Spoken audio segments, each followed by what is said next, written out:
Secara etimologis, demokrasi berasal dari bahasa Yunani, yaitu demos yang berarti rakyat, dan kratos atau kratein yang berarti pemerintahan atau kekuasaan. Jadi demokrasi sendiri berarti suatu bentuk pemerintahan dari rakyat untuk rakyat dan oleh rakyat, dengan prinsip kesetaraan, keadilan, dan kebebasan yang berlaku untuk seluruh warga negara.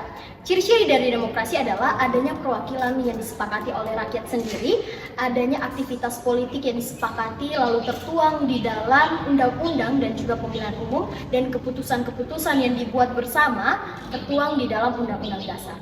Demokrasi di Yunani kuno, terutama di Athena pada abad ke-5 sebelum Masehi, merupakan salah satu bentuk awal demokrasi yang telah menghilang sejak cukup lama, kemudian muncul kembali di Prancis ketika terjadinya Revolusi Prancis.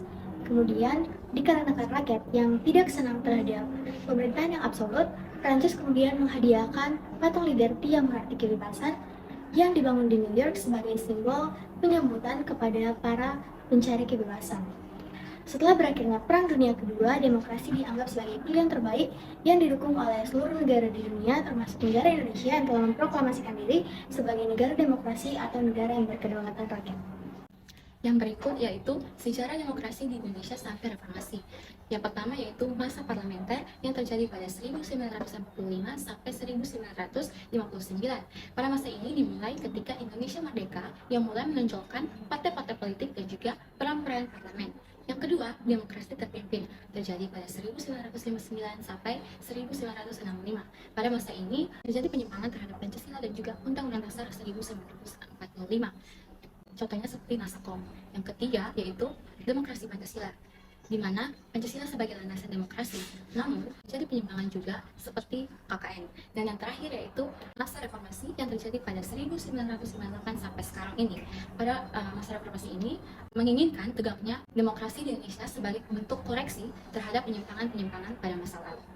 Ada beberapa kelebihan dan kekurangan demokrasi. Kelebihan yang pertama, melindungi kepentingan rakyat. Yang kedua, rakyat memiliki kedudukan yang sama di mata hukum.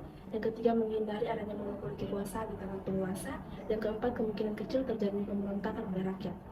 Lalu kekurangan dari demokrasi, yang pertama, lebih mementingkan kuantitas daripada kualitas.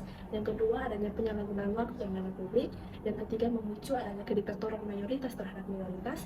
Dan yang keempat, rakyat menggunakan hak pilihnya tidak sebagaimana mestinya.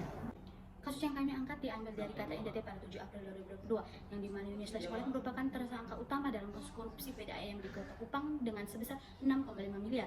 Pada tanggal 29 Maret 2022, penyidik menyita barang bukti berupa uang tunai sebesar 22 juta. Yang melakukan korupsi ini karena pada perusahaan miliknya kekurangan pengalaman bagian perpipaan. Dari kasus tersebut dapat disimpulkan bahwa korupsi menghancurkan kedaulatan dan kepercayaan rakyat, menghambat dan mengurangi kinerja pemerintah, dan mempengaruhi alokasi pendanaan terutama di Kabupaten Kupang, Nusa Tenggara Timur.